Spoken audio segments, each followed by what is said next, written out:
Adonai Adonenu Nadim Simcha. 주님의 은혜와 축복이 우리 삶 가운데서 늘 넘쳐나기를 기도합니다. 여러분 추석 어떻게 잘 보내셨나요? 참 추석은 언제나 우리에게 풍요한 마음을 주고 또 가족들이 만나는 그런 귀한 시간, 또 가족이 만나서 복음을 전할 수 있는 그런 귀한 시간이었던 것 같습니다. 오늘은 고린도전서 10장 11절서부터 21절 말씀, 오늘 제목은 조상의 숭배는 효인가라는 제목으로 같이 한번 은혜를 나눠보도록 하겠습니다. 19절에 보게 되면 이렇게 기록이 되어 있죠. 그런즉 내가 무엇을 말하느냐, 우상의 제사를 무엇이며 우상이 무엇이냐. 이것이 뭔 말이냐면 우상이 무엇이고 우상 앞에 제물에 놓여 있는 것이 무엇이냐 그랬었어요. 여러분, 우리가 우상 그러면 딱 이미지가 떠오르는 게 어떤 거를 떠오르십니까? 저 절에나 또 제사 지낼 때 그 제사라고만, 그 우상의 그 뜻은 형상을 가리켜서 얘기를 하고 거기에 보면 새겨진 조각이라는 뜻을 갖고 있어요. 우리가 이 성경에 눈의 저가 말씀드린 이 성경의 기록을 우리가 잘 이해를 하고 그것이 내 안에 끌어와서 나를 볼 수 있어야지만이 그 말씀이 정말 우리의 변화를 일으킨다는 거예요. 그러면 그것을 무엇을 얘기를 하냐면 이 목상이 있고 주상이 있어요. 그 목상은 뭐예요? 나무를 깎아서 만든 거죠. 그러면 뭐예요? 우리가 나이가 50이 되고 60이 되면 그 얼굴에서 나타난 상이 있어요. 그래서 뭐라 해요? 저는 뭐 화상? 그렇게 좀 악한 말을 하죠. 깎아서 만든 거예요. 내가 내 삶을 깎아서, 어떤 사람은 나이가 들고 보면 인품이 드러나는 사람이 있어요. 은은하게. 저희 아파트에서 이렇게 보게 되면 참 연세가 있으신데 시력이 많이 약해졌어요. 최후 엘리베이터 타고 하시는데 뭔가 이렇게 풍기는 게 있어요. 근데 어떤 분은 옷은 화려하게 입었는데도 얼굴에 이렇게 늘 인상이 굳혀져 있는 게, 그것이 뭐예요? 상이 됐다는 거예요. 내 삶을 통해서. 그럼 주상은 뭐예요? 주상은 부어서 만든 거거든요. 흘러온 것들을 녹여서 만든 그런 상들이 있어요. 그래서 흘러온 것들, 그런 것들을 가리켜서 있는, 그것이 내가 내 삶에서 나타난 그 상이라는 거예요. 우리 그 앞에서 죄사를 드려서는 안 된다는 거죠. 자꾸 새겨지는 거죠. 그래서 이 제물은 희생을 얘기를 하는데, 내가 어느 앞에서 희생을 드리고 어디 앞에서 내가 절을 해야 하냐는 거예요. 그래서 이게 무엇이냐 그랬더니 이게 오래된 것을 가리켜요. 오래됐다는 거예요. 참 고치기가 쉽지 않죠. 그 여기에 보게 되면 20절에 보게 되면 무릇 이렇게 됐는데 어떤 그런 것을 얘기를 하는데, 이게 이방에게 절하는 거 이렇게 돼 있죠. 이방. 자, 이방의 귀신에게 절한다는 거예요. 그래서 이방하면 우리가 다른 것을 얘기를 할 수 있는데, 그리고 뭐요? 이게 그리고 교제라는 걸 또 갖고 있죠. 이 교제는 뭐예요? 이 악한 영에게 교제하는 거예요. 동료 이런 뜻을 갖고 있거든요. 친구, 그리고 배우자, 세속적인 것을 뭐예요? 그런 거하고 우리가 뭐예요? 교제하는 것을 보고 그것을 금하라 이렇게 되어 있어요. 참 요새는 시대가 좀 많이 바뀌었습니다. 아까 우리 강예수도 목사님께서도 말씀을 잠깐 하셨는데, 요새는 유튜브 시대고 전도하는 것도 좀 많이 바뀌어 있습니다. 그 시대에 맞춰서. 제가 여기서도 한 몇 번 말씀을 드렸던 것 같은데, 우리가 시대를 좀 이렇게 좀 알아야 되죠. 7대 시대. 처음에는 무슨 시대라 그래요? 아담의 시대죠. 두 번째 시대는요, 노아의 방주 시대였었어요. 노아의 방주 안에 들어가야 살았던 시대가 있었고, 그 다음에 세 번째는 아브라함의 시대. 아브라함의 시대는 뭐 했었어요? 할례의 시대였어요. 할례를 받지 않으면 안 됐었죠. 그 다음에 네 번째 시대는 뭐 율법 시대. 그 율법을 지켜야 했던 그런 시대가 있었고, 그 다음에 다섯 번째 시대는 무슨 시대였었어요? 선지자 시대였었어요. 이것은 뭐요? 회개하라, 돌아오라는 그런 시대였었고, 그 다음에 여섯 번째는 예수님이 오셔서 믿어야 했던 그런 시대가 있었습니다. 그러면 일곱 번째, 지금 창세기에 보게 되면 일곱으로 시작해서 일곱으로, 요한계시록 일곱으로 끝나죠.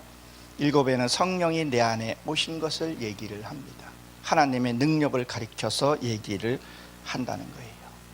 그러면요, 우리가 무조건 믿어 그런 시대가 아니라는 거예요. 요즘 사람들, 성도들이고 믿지 않는 자들도 얼마나 많이 배우고 지식이 향상됐습니까? 어떤 성경에서도 이게 논리와 그런 것들이 그들에게도 합리적인 말을 좀 할 필요가 있다, 이런 생각을 가져보고 그렇게 접근해야 복음도 들어간다고 봅니다. 그러면 얼마 전에 제가 추석을 보내려고 시골을 갔는데 그 이웃의 사람들이 그런 얘기를 해요. 아, 예수쟁이들은 제사도 안 지고 조상도 모르는 쌍것이라고. 그래서 예수쟁이를 싫어한다, 이렇게 말을 하더라고요. 그러면 우리가 거기에 대해서 답변을 해줘야 되는데 어떻게 답변을 해줘야 되냐는 거예요. 이 제사의 기록은요, 공자 시대 그 전에, 이 공자 시대가 언제예요? 노나라 시대였었죠. 그때 기원전 1600년 전이에요.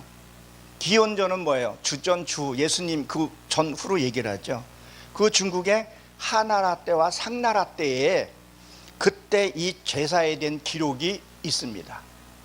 그리고 이게 주전 1000년 전 얘기니까 굉장히 오래됐는데 지금 중국에서 그런 것들이, 기록들이 입증이 됐어요. 저도 기록을 가지고 얘기를 한 거지 그 당시에 산 것은 아닙니다. 거기에 기록을 보게 되면 이 제사는 돌아간 사람에게, 죽은 사람에게 제사를 지낸 것이 아니라 산 사람한테, 누구요? 황제에게 드렸다는 기록이 있습니다.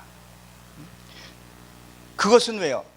내 이 부모가 또 자신이 우월하다는 것을 나타내기 위해서. 그리고 지금으로 말하게 되면 뭐라고 말해야 되나? 문종이라 그래야 되나요? 문종들 앞에서 뭐예요? 그들에게서 절을 하고 그렇게 제사를 드렸다는 기록이 있습니다. 우리나라도 그 신라 고려 때에 그 전후로 해서 이 특수한 왕에게 제사를 드렸다는 기록도 있습니다.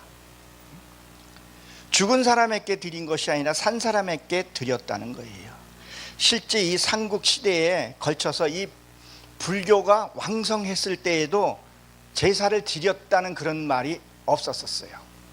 그러면 이게 언제부터 이게 있었냐? 우리나라가 이 무속인과 불교하고 이렇게 합쳐지면서 그 후대에 이게 생겨난 그 제사라는 거예요. 그러니까 한국식 불교라고나 할까? 그렇게 되어버린 거죠. 이때만 해도 제사에 대해서 심각성은 없었던 것으로 기록이 되어 있습니다. 그러면 언제부터냐? 고려 말경에 중국의 그 성리학 있죠? 우리가 잘 아는 그 공자의 그 제자들이 그것을 배워서 그것을 기초로 해서 그 중국에 얼마나 많이 싸웠습니까? 중국이 자기네끼리 진나라, 하나라 그 3대 해가지고 얼마나 많이 싸우고 몇십만 명씩 죽어 자빠졌잖아요. 그 삼국시대 그런 걸 이렇게 보게 되면 그때 그것을 받아들이면서 우리나라도 무언가를 받아들이게 된 거죠. 그러니까 왕이 제사를, 그러니까 살아있는 사람의 제사를 드리면서 어떤 일이 벌어졌냐면 그 사람이, 왕이 죽게 된 거예요. 죽게 되면서 내 부모를 죽어서도 이제 섬기고 싶은 그런 마음에 죽은 사람 앞에 제사를 드리게 된 거죠. 그러다가 중간층에 있는 누구예요? 정치인들, 그들이 그것을 자기네들도 드리고 몰래 그들은 어떤 그 정권에 맞서지는 못하니까 어디에요? 자기 집에서 자기 부모를 제사를 드렸고, 그 다음에 부모가 죽고 난 다음에 제사를 몰래 드리기 시작했던 거예요. 그러다가 13세기 경에 고려 말 정몽 시대 때, 그때 이제 이게 변화가 일어납니다. 이 정몽이라는 사람이 어렸을 때 몽룡이라는 이름을 갖고 있었어요. 왜? 그 부모가, 그 용이 배나무 위에서 칼을 들고 검을 보고 나서 몽란이라는 이름을 했고, 그 다음에 성인이 되면서 몽룡으로 또 이름이 한번 또 바뀌게 되죠. 근데 이때 외침이 되게 많았었고, 그때 전쟁이 많이 일어났을 때였어요. 그리고 나라에서도 분탕이 많이 일어났던 그런 시대였었어요. 그러다 보니까 어떤 일이 벌어졌냐면, 백성을 좀 잠잠하게 해야 하겠는데 방법이 없는 거예요. 그러던 차 어떤 신하가 얘기를 하고, 이 백성들에게도 공식적으로 제사를 드려야 해야 한다. 그렇지 않으면 정권이 무너진다는, 그 왕들이, 그러니까 구테타, 그 반란 일으키는 것을 굉장히 무서워했던 그런 시대였었어요. 그 왕권을 쥐기 위해서 그 다른 세력들이라는 굉장히 두려워했던 것들이 있었어요. 이것을 잠잠하게 할 수 있는 것은 그 평민에게도 제사를 허용합시다. 어차피 아는 사람은 다 드리고 있으니까 그때부터 허용이 되고 드렸다는 거죠. 이 제사는 결론적으로 말하게 되면 한국 것이 아니라는 거예요. 어디예요? 중국의 풍습이었다는 거예요. 이 부모는 언제요? 살아있을 때 효도를 해야 한다는 거예요. 죽은 사람한테 하는 것이 아니라는 거예요. 마치 효가 죽은 사람에게 잘 해야 된다고 우리 한국에서는 그렇게 인식이 되어 있는데, 그 뭐라 그래야 될까? 살아있을 때는 부모에게 그냥 그렇게 대하고, 심지어는 참 악하게도 악하다 그래야 되나? 그렇게 등하시하고 있다가 죽고 난 다음에 뭐 하려고요? 복 받으려고. 제가 아는 제 측근에도 그런 분이 있어요. 죽고 나니까 제사를 다 가져가. 그래서 왜 그러냐 했더니 조상이 주는 복이 있다고 얘기를 하더라고요. 참 안타깝죠. 이것은 성경에서도 그랬죠. 귀신에게 한다고 얘기를 했습니다. 이 명절, 추석은 또 우리는 어떻게 생각을 해야 할까요? 추석은 참 좋은 추석입니다. 이 추석은 한자로 보게 되면, 추자는 늦을 추자, 추석은 가을 추, 그리고 석자는 저녁 추, 그래서 늦은 가을이라는 그런 것도 갖고 있고, 또 다른 곳에서는 이 쪼출추, 갈릴추 그래가지고 죽은 자의 그 섬기는 그런 뜻도 같이 갖고 있어요. 그럼 이 추석이 언제쯤 이게 또 생겨났는가에 대해서 이따가 한번 설명을 한번 드리도록 하고요. 이 추석은 형제들이 이렇게 모이죠. 믿던 믿지 않는 사람들도 모여서 모여요. 그 풍습은 되게 좋다고 생각해요. 모여서 그동안에 형제들 간에 쌓여있던 부분도 좀 풀고, 그리고 어떤 조상에 대한 은덕, 그 감사한 것들 있지 않겠어요? 그리고 가업을 이어받을 것도 있지 않겠냐는 거예요. 그러한 좋은 것이 있는데 왜 제사에 목매여 있냐는 거예요. 그래서 예수를 안 믿는 사람들이 예수를 믿게 되면 가장 두려운 것들이 제사를 못 지낸다는 그런 압박감들이 있더라고요. 그러니까 천주교에서 복음을 전할 때 그들의 토속 신앙도 다 받아들인 거 아니에요. 제사 이런 거 다 받아들인 거 아니에요. 저도 하나님을 알지 못했을 때 천주교 가고 싶었었어요. 천주교는 술 먹어도 되지, 바람 이렇게 불고 고해성사하면 또 해결이 되지. 그리고 얼마나 화려해요 그들이요. 근데 그것이 잘못된 것을 우리가 알아야 합니다. 그럼 이 추석에는 우리가 뭘 해야 되냐는 거, 특별한 날이고 복음을 전할 수 있는 그런 기회로 우리가 삼아야 한다는 거예요. 이 추석은 신라 다베 왕, 다베 시대 때 그 유리 왕이라는 사람이 이것이 시작이 됐다는 그런 기록도 있습니다. 그러니까 여성들이 그 길쌈을 매면서 이게 패를 이렇게 나눴다고 합니다. 근데 길쌈 아시죠? 이렇게 뭐 틀로 옷 짜는. 그래서 진 사람이 이긴 사람을 섬기는데 송편과 술과 그렇게 풍요롭게 그런 것을 했다는 기록이 있습니다. 그런 참 좋은 풍습들을 이것들이 제사로 이렇게 둔갑을 해버린 거에 대해서, 그래서 그들은 지금도 알지 못하니까 왜 제사를 안 지냈냐고 그렇게 얘기를 하는 거 보면 우리 크리스찬들은 그걸 알고 있어야 된다는 얘기예요. 이 추석이 언제 어떻게 시작이 되었는지를 우리가 알아야 합니다. 예수님을 알고 있는 우리는 왜 제사를 안 드리는지, 오늘 고린도 이 전서 13장에 대해서 10절의 말씀에서 기록을 하고 있는 것을 우리가 알아야 합니다. 믿는 우리는 확실하게 알고 그들에게 차근차근 어떤 복음이 한 번에 들어가지는 않잖아요. 관계를 쌓고 그 다음에 이렇게 이 제사라는 것은 이렇게 시작이 돼서 이렇게 됐으니까 그것은 잘못된 거라고 인식을 시켜줘야 된다는 거예요. 우리가 진정한 효도는 무엇이냐는 거예요. 살아 생전에 있을 때 전화를 한번 하더라도 따뜻하게. 요새는 시대가 그러니까 핵가족 시대예요. 이번에도 가서 보니 저희 어머니도 노모이신데 많은 분들이 노모이시고 거리에 사람이 없어요. 애기 울음소리는 뭐 마땅히 없고, 외지 사람들이 있어도 그냥 뭐 서로 이렇게 하도 알지 못하니까 인사도 못하고, 그런 시대에, 이런 시대에 전화라도 따뜻하게 하고 꼭 공감할 수 있는 그런 진짜 효도는 무엇이라 그럴까요? 만약에 내가 먼저 믿었어, 예수님을 영접했어, 그러면 뭐예요? 예수를 믿게 해주는 것이 진정한 저는 효도라고 봅니다.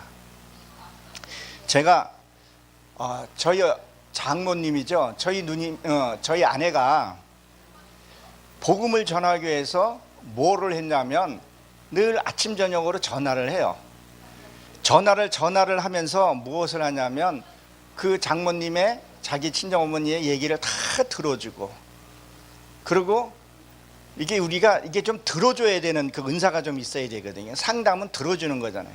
이게 뭘 말하냐면 거기에 있는 악한 거라나 그들에 들어있는 것들이 다 나와야지만이, 거기에 그릭이 비어져야지만이 복음이 들어가다는 거예요. 그렇게 하고 날마다 웃고 깔깔대고 올 때는 시끄럽더라고요. 근데 그게 싫지는 않았었어요. 그리고 끝날 때 엄마 하나님 믿어야 돼. 그렇게 어떤 뭐 세상 말로 하면 세뇌라 그래야 되나? 꼭 중간에 하나님, 예수님 이거를 넣기 시작을 한 거예요. 그 차에 또 주변에 있는 거기 남편교회라고 있어요. 그 목사님이 기도로 쌓은 것들이 있더라고요. 때가 되니까 교회를 나가게 되고, 그리고 저가 시간이 되어서 처갓집 가서 장모님에게 세례를 내가 주었었어요. 그 세례를 주는데 장모님이 세례를 못 받는 거예요. 그래서 얼마나 힘들게 세례를 했는지를 몰라요. 손녀도 와서 왜 할머니 아멘 하는데 못하냐고. 어떻게 다 끝나고 나서 장모님이 이런 말씀을 하더라고요. 야, 내가 이 배꼽에서는 아멘 소리 하고 싶은데 여기서 안 나와야 아주 죽겠어. 여기서 안 나왔어. 근데 지금은 얼마나 아멘을 잘하는지 몰라요. 그 어두운 영들을 이렇게 잡고 있었던 거예요. 거기에서 자유가 되고 나니까 헌금도 잘하시고, 옛날엔 그 왜 딸들 그 남녀 그 사상이 좀 강했잖아요. 저 장모님도 그랬고. 그 이후로는 딸 대하는 것도 다르고 아들 키워봐야 다 소용없다 그러더라고요.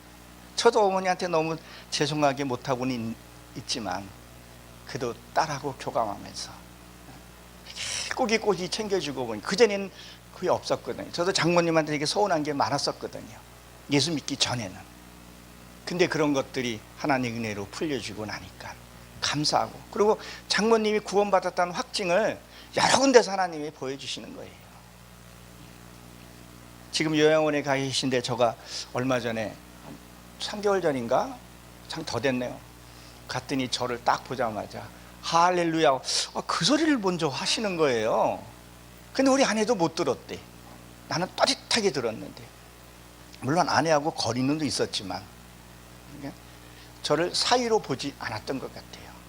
아, 이것이 효도이구나. 그 효도는 하나님의 뜻이잖아요. 하나님을 너희 부모를 어떻게 하라 그랬었어요?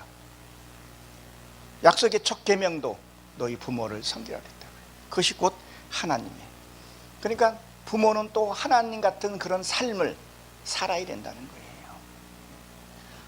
정말 우리가 알다시피 자녀가 아프고 고통받으면 너무 가슴이 저리잖아요. 하나님도 우리가 잘못되고 그러면요, 하나님도 그렇게 힘들어한다는 것 우리가 알아야 합니다. 그러니까 살아 계실 때에 말이라도 따뜻하게 해야 된다는 거예요. 그렇지 않으면 안 되는 거죠. 제사는 화려하게 하고 그것이 무슨 소용이 있냐는 거예요. 근데 귀신의 역사는 있어요. 그거 잘생기면 또 이렇게 복 주고 뭘 해요. 그리고 나중에 다 뜯어가는 것도 우리가 알잖아요. 근데 요즘엔 또 시대가 또 많이 바뀌어서 엊그저께 다이소를 한번 갔더니 이렇게 제사상, 이렇게 간이 제사상 플라스틱으로 만들어 놨더라고요. 근데 주변에서 이렇게 본 사람은 믿지 않는 사람들, 무신론자들이 보게 되면 제사를 안 지낸다 그러더라고요. 그게 소용없다는 것들을 이들이 이제 알기 시작해서 안 드리고 자기 먹고 싶은 거 간편식으로 한다 그러더라고요. 힘들어서 그런 것도지만 그것이 무의미하다는 것. 근데 묘한 게 뭐냐면요, 시대가 지금 첨단 시대를 살아가고 있는데 무속이나 이 점이나 이런 것들은 사라지잖아요. 하나님이 살아계시고 이 어두운 영도 살아있는 것을 우리가 알고 있다는 거예요. 우리가 용은 보이진 않지만 용에 우리가 그건 알잖아요. 하나님도 우리 눈에 보이지만 하나님이 계신다는 것들 우리가 분명히 알아야 합니다. 그러니까 뭐예요? 효자 집안에서 충신이 나온다는 말이 있잖아요. 너희 부모에게 잘하는 것이 곧 하나님께 잘한다는 거예요. 하나님의 뜻을 알아야 합니다. 제사 잘 지낸다고 해서 하나님이 기뻐하시는 것은 아니라는 거예요. 우리나라는 1930년에 6월 15일인가요? 그때 그 구세군 그 가정의학 거기에서 가정단위에서 어머니 주일이라고 선포가 됐었죠. 최초에. 그 어머니의 날로 정해졌어요. 이것이 무엇을 상징하는지 한번 잘 생각해 보세요.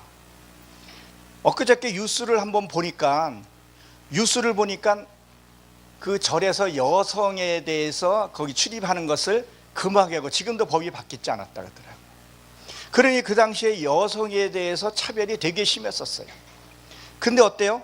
기독교에서 그것을 인정을 해주고 높여줬다. 여성 인권을 높여줬다는 것을 우리가 알아야 합니다. 그리고 나서 1965년 5월 8일 날 어머니를 국회에서 확증을 하게 됐고 74년에는 어버이날로 대칭하게 됩니다. 이게 또 그러다가 또 한 번 또 바뀌죠. 이게 어버이날로 어버이날로 이렇게 바뀌죠. 이 남자들이 또 셈이 많아가지고 부성애보다 모성애가 훨씬 강하더라고요. 질투해서 어버이날로 바꾸기도 했습니다. 사랑하는 성도 여러분, 이 방송을 성취하시는 여러분, 우리나라는 기독교 국가임을 우리가 알아야 할 것입니다. 재헌국회 제1회 때 1948년 5월 31일 날 당시 이승만 대통령이 이 회의를 개최했던 그 당시 그때 의인이 50명이었는데 48명이 기독교인이라는 걸 알고 계시죠?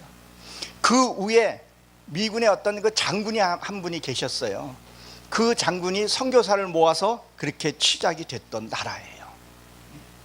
그리고 이용호 목사님은 뭐예요? 그때 대표 연설을 하면서 기도로 우리나라가 시작했던 나라입니다. 이런 나라, 하나님이 우리에게 특별히 주신 그런 나라라는 거죠. 부모님에게, 돌아가신 부모님에게 한 것이 아니라는 거예요. 그리고 우리 카네이션도 우리가 좀 한번 살펴볼 필요가 있는데, 이 부모님에게 돌아가신 그 하신 게 아니라 그 돌아가신 그 부모를 내 마음에 담아놓기 위해서 거기다가 뭐예요? 흰 카네이션을 우리 가슴에 품고 있었다는 거예요. 그것이 어버이날 기원이 1908년에 어디였었죠? 미국의 버지니아, 필라델피아에서 그 감리교회 그 사모님 자비스 그 사모님을 통해서 이게 부흥이 일어나서 오늘날 어버이 그 부모를 잘 모셔야 된다는 거 우리가 너무도 잘 알고 있습니다. 그럼 뭐예요? 이 귀신에게 교제한다는 것은 무엇을 얘기를 해요? 이 귀신도 능력이 나타납니다. 귀신도 능력 나타나지 않는 거 아니에요. 거기에 우리가 순종하면 안 된다는 거예요. 그들에게 뭐예요? 꼬임에 빠져서는 안 된다는 거예요. 그러면 우리가 지난번에 제가 말씀을 한번 전한 적이 있었죠. 아모스에서 암몬 자손이 뭐예요? 동포면서 그들에게 악한 꾀임에 빠져서 그것을 하나님이 불을 내려 주신다 그랬었죠. 그러면 내 안에 있는 우리가 그 귀신의 정체들을 내가 자꾸 불러들이는 그런 과정들 한번 살펴봐야 됩니다. 귀신의 역사가 어떻게 하고 사탄이 어떻게 해야 되는지 간단한 것이 아니라는 것을, 무속인들이 개종하면서 하루아침에 개종이 딱 바뀌는 것이 아니잖아요. 얼마나 그들과 또 싸워야 하는 것들을 우리가 알아야 한다는 거예요. 이것을 우리가 깨달지 못하고 이것을 우리가 알아채지 못하면 변하지가 않는 거예요. 그러니까 우리가 간혹 가다가 예수 믿는 크리스찬들이 방송에 좀 오르락내리락 할 때가 있죠. 야고보서 4장 17절에 보게 되면 뭐라고 기록이 되어 있어요? 선한 일을 해야 되는 것을 알면서도 실천하지 아니하면 그것이 죄다 그랬었어요. 아릅니다. 내 이웃을 사랑하라, 무엇을 어떻게 하라 알면서 행하지 않는 것은 죄다 그랬어요. 죄가 더 큽니다. 여기 알고다라는 말이요, 이게 이해하다, 인식하다, 발견하다, 알면서도 안 해요. 왜? 하나님의 말씀대로 우리가 살게 되면 손해볼 것이 너무 많아요. 여러분들이 잘 아는 모모 목사님도 진짜 하나님의 뜻이라고 행했는데 그 목사님도 결국 피해를 많이 봤다 그러더라고요. 우리가 주님의 뜻에 의해서 살게 되면 본의 아니게 피해도 볼 수 있어요. 근데 그것을 하나님이 다 갚아주신다 그랬잖아요. 그것은 우리에게 평화로부터 시작된다는 것을 기억하시기 바랍니다. 여러분, 속지 마십시오. 이것이 속지 말라는 것이 되게 많이 나옵니다. 야고보서 1장 16절에 보면 내 사랑하는 자들아 속지 말라 그랬었어요. 결론적으로 말씀을 드리면 무엇일까요? 지금 저 안 믿는 자들이 저렇게 풍요롭고 행복하게 사는 것은 뭐예요? 믿는 우리의 선조들, 또 믿는 선지자들의 무릎과 기도가 있었기 때문에 이 나라에 복을 주었던 거예요. 우리나라가 뭐가 있어요? 아무것도 없습니다. 하나님의 특별한 사랑이에요. 그들이 알던 모르던 하나님의 그 사랑으로 이 나라가 물질에 모든 것을 누리고 사는 거예요. 물론 간혹 가다가 우리 크리스찬들이 잘못된 부분들도 있습니다. 아니, 저도 하다 보게 되면 의도적으로도 잘못된 부분들이 있고, 또 하다 보니까 무의식적으로 잘못된 부분들도 있습니다. 그래도 나라와 민족을 위해서 기도하는 사람들이 있기에 우리는 이것을 거부할 수도 없고 거부해서도 안 된다는 것을 기억하시기 바랍니다. 그럼 뭐야? 우상에게 절한다는 것은, 우상에게 교제한다는 것은 내 안에서 자꾸 분쟁과 분탱과 혈기내고 근심하고 염려하는 것들이 뭐예요? 이것들이 우상에게 절을 하는 거라는 거예요. 아직도 세상에서 조상에게 절을 하고 한다는 것에 대해서 거기에서 뭔가 나온다면 빨리 나오시고, 또 왜 제사가 어떻게 시작이 되었는지 복음을 전할 그런 어떤 장송들, 저도 장손이었거든요. 장송들에게 제사를 안 드리는 이유가 왜 안 드리는지 공부하고 하나씩 짚어주면서 헛되라는 것을 얘기를 해줘야 됩니다. 그래서 우리 고력 친척들이 주님 앞에서 같이 예배드리면서 우리 열린 이 세계로 선교 방송에서도 그들과 같이 찬양할 수 있는 그날이 속히 오기를 기도하고 축원합니다. 기도하고 마치도록 하겠습니다. 하나님, 저희들 사랑해 주시고 축복해 주심을 감사합니다. 왜 저들이 제사를 드려야 하는지 알지 못하고 숭배하고 있사오니 그들을 하나님 불쌍히 여겨 인도하여 주옵소서. 우리의 삶의 주인이 되어 주시고 우리의 삶에 이끌어 주시는 예수 그리스도의 이름으로 감사하며 기도드렸사옵나이다. 아멘.